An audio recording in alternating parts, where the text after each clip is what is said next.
time for the Champions League preview. Ajax versus Inter. Tricky away fixture for Inter.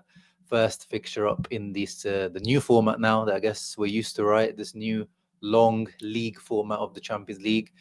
And it begins a little tour de force, as Inzaghi used to call it, or a lot of Italians call it, in terms of the busy fixture list now after the international break for Inter with the Champions League games tucked right in between. But we know after that Juve loss, after that Udinese loss, a really, really bad start to the season, 2 losses out of 3, there is only one way out of this for Kivu and the boys.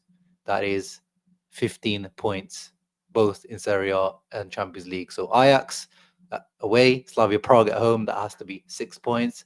Sassuolo at home, Cagliari away, Cremonese at home, that has to be 9 points. There is no other way. It is do or die.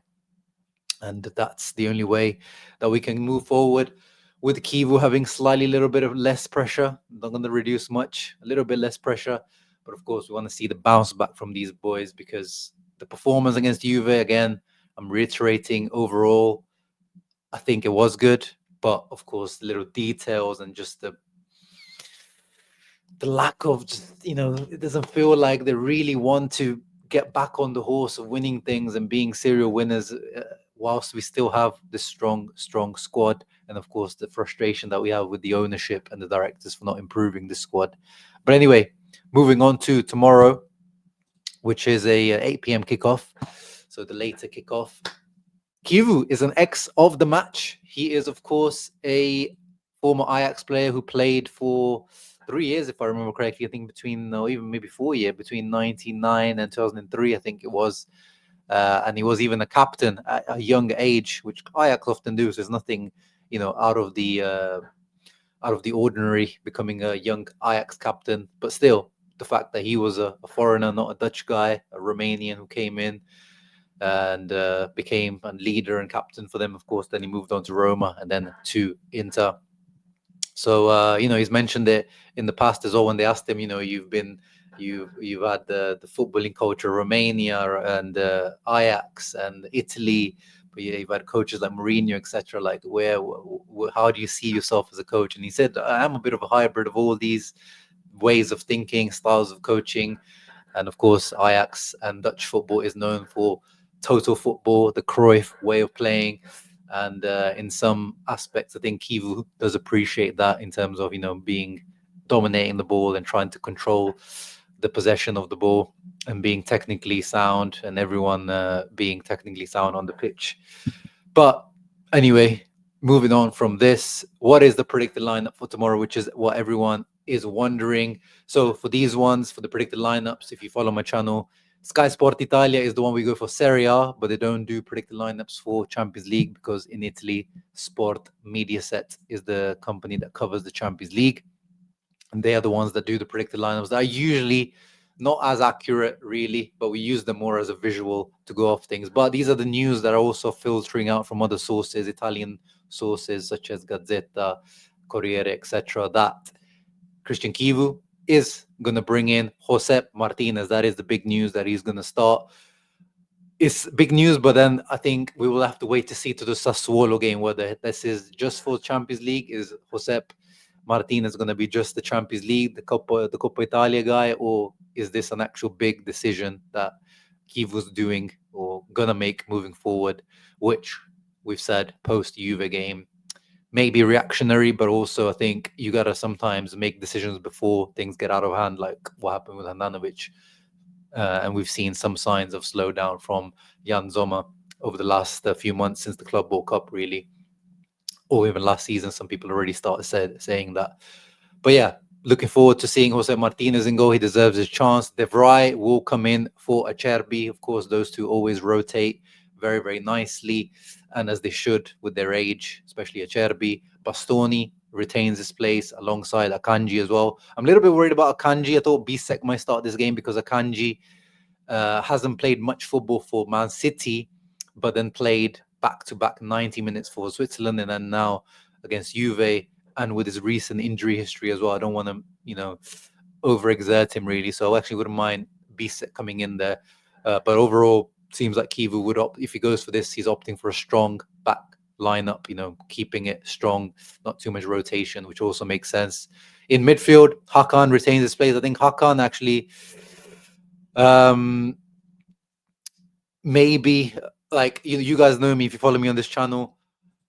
When you watch football all around the world, the top players, if they're out of form, how do they come back into form? Well, we've talked about it so many times on this channel. When it's Lautaro out of form, when it's Thuram out of form, when it's Hakan, Barella, anyone that's out of form, how do they come back into form? Usually when the super important players for a team is by just continuing playing. We've seen it so many times, and eventually you see the signs and they come back into fitness. And maybe this is the way with Hakan, who obviously had a lot of injury issues last season. Maybe this is what he needs to just keep playing, get into that, full match fitness, just the sharpness that he's been lacking, especially in terms of his defensive side of things, dual winning side of things. He doesn't seem to be as good as he was a couple of years back. But he is, at the moment, we still don't really know who the vice Hakan is at the moment, since Aslani has left. To me, it's still Barella. I think Sucic could also do a job there. Of course, Zielinski can also do a job there. But who is it? Who is in Kivu's eyes? We know who it was in Inzaghi's eyes, but who is it in Kivu's eyes? But next to him, with Sucic and Barella, I think that's a good midfield. Sucic, is he going to play on the left side or the right side? That's interesting, because it seemed like, but we're only judging off one game really. It seemed like he preferred to be on that right side, like he was against Torino, and then he struggled more on the left side against Udinese. But we'll see. Dumfries retains a spot, which is another blow for Luis Enrique, who still has got like 6-7 minutes in total at the moment. So definitely Kivu doesn't seem to trust him at the moment. And then Di Marco returns for his starting spot ahead of Augusto, which I do prefer Augusto in these European games. I feel like his physicality, athleticism helps us out more. But overall, you can see Kivu's opting for a strong lineup. And up front, Boni and Thuram were, in my eyes, a little bit too similar to play together. Two copycats, or two twins, really. So if you don't know, the news today broke out that Lautaro has a slight back issue. He will travel with the team, but he's not ready or match fit to partake, maybe as a substitute if we really, really need him and force it. I would have liked to see Thuram and Pio, really, to have Thuram being the roaming guy, the number 10, or the attacker / winger that roams around, with Boni stationed in the box. So it'll be interesting to see. I think it will be Boni being the guy doing the Lautaro role, dropping deeper to pick up the ball, and Thuram continues to be the centre forward. But we'll see how things play out. I'm looking forward to it for sure. I wonder if Lautaro didn't have the injury issue, whether he would have started with Lautaro. And that's the question that we're gonna have got to think about moving ahead. Is Kivu going to rotate as much as Inzaghi did last season in the Champions League? But if you think about it, the first game last season in the Champions League, Inzaghi didn't really rotate too much. As you can see, Bisek came in for Pavard, but then Zielinski started in midfield, so he came in for Mkhitaryan, and Augusto came in for Di Marco, and then Taremi was also the Champions League guy for most of the season, and he played the whole 90 minutes against Man City. So there was some rotation, but he did keep it quite strong. We saw Inzaghi rotate a little bit heavier against some other weaker teams. So it makes sense, I think, away at Ajax to not rotate too much. I saw some people wanted to, put in Juve, put in Luis Enrique, put Pio, whoever, put the whole second squad, which, at some point we would want to see, especially in like some Coppa Italia games, some of the weaker Champions League games. I think it makes sense to even, you should be able to win the game even with that, heavily rotated lineup. But for tomorrow, I think it makes sense to, secure the 3 points away at Ajax, not to underestimate the team and get the result over the line. Ajax, let's cover them quickly. Who are the players to expect? Of course, you see in the middle of your screen, Davy Klaassen, ex of the game.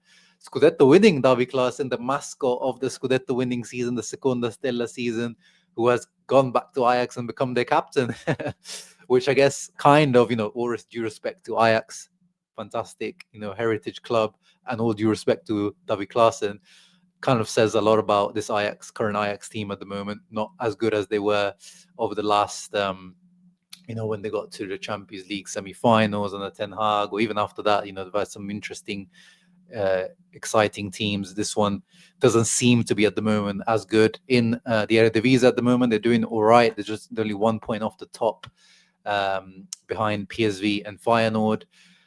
In terms of their team, the left winger, the Belgian Guts, he seems to be quite an exciting talent. In the last game, he scored 2 goals and an assist. They got Weghorst up front. This guy is still going. Itakura from Mönchengladbach. I quite like him. And then they've got an interesting centre back there. Baz was also interesting talent. They're always putting out interesting talent. A lot of these guys are like in the early 20s, so always ones to look out for. Even if you haven't heard of them, because Ajax always puts out good talent, right? On the bench, I actually have also Josep Sutalo. I was surprised, has been kind of relegated as a backup option at the moment. But apart from that, nothing much to really be worried about from this Ajax team outside of that left winger. They've got the guy from that used to play for Leipzig, Oscar Gluck, on the bench as well. So we got to watch out for him. He scored against us last season. Or was that Salzburg, not Leipzig, RB Salzburg. And this is the predicted lineup that Sport Media Set have put out for them, which might not be accurate because, they don't cover Ajax and Eredivisie. But, 4-3-3, 4-3-1, that's what they're most likely to play. And quick words from their coach, John Heitinger, and the ex-player of the coach. So first of all, Heitinger says, we always want to play our way, which is, of course, the Ajax Dutch way of playing out from the back and 4-3-3 and possession. But, of course, considering the strength of Inter, we'll need to adapt a bit and play some long balls because Inter is a very physical team. I don't know if he means that in terms of this new press that Kivu wants to do, or he hasn't seen our most recent games. We're definitely not that physical, mate. But maybe he means that, to avoid the press and the way that we've been trying to press teams and harass teams, maybe it's best for them to go long, like Udinese did against us very well. And also Juve did, not so much in like long balls, but just kind of finding ways in between our lines can definitely give opposing teams a lot of joy. On the right, Klaassen says, I had a fantastic year there at Inter. I'm happy to see everyone again. Now they have a new coach, but the group has known each other for a long time. The players are the same. They're very well established. It's one of the best teams in the world. They're definitely not underestimating us. But with predicted lineup tomorrow, in general, I think this team, again, we're going to see, like last season against Man City first game, we saw where these guys' minds are at. And it was kind of, the early signs were there that these guys in the Champions League are much more awake, much more, concentrated and willing to go for 50-50s, win the duels, and just want the win more or want the clean sheet more than they do in Serie A. So tomorrow, it will be interesting to see whether it's, again, one of those seasons where these guys feel like they really just love playing in the Champions League and over Serie A. But as I said, with this lineup, I'm predicting a win. I think it's going to be a 2-1 away victory at Ajax, which would be a fantastic start to the Champions League campaign, get the season back on track with goals from Marcus Thuram and maybe a Denzel Dumfries to score. He was a former PSV player, so I'm sure he'll love to score away at the Ajax arena. So that's my prediction. You guys, let me know your predictions down below. Make sure you leave a thumbs up, subscribe to the channel. Ciao ragazzi. See you tomorrow for the post-match reaction. Forza Inter.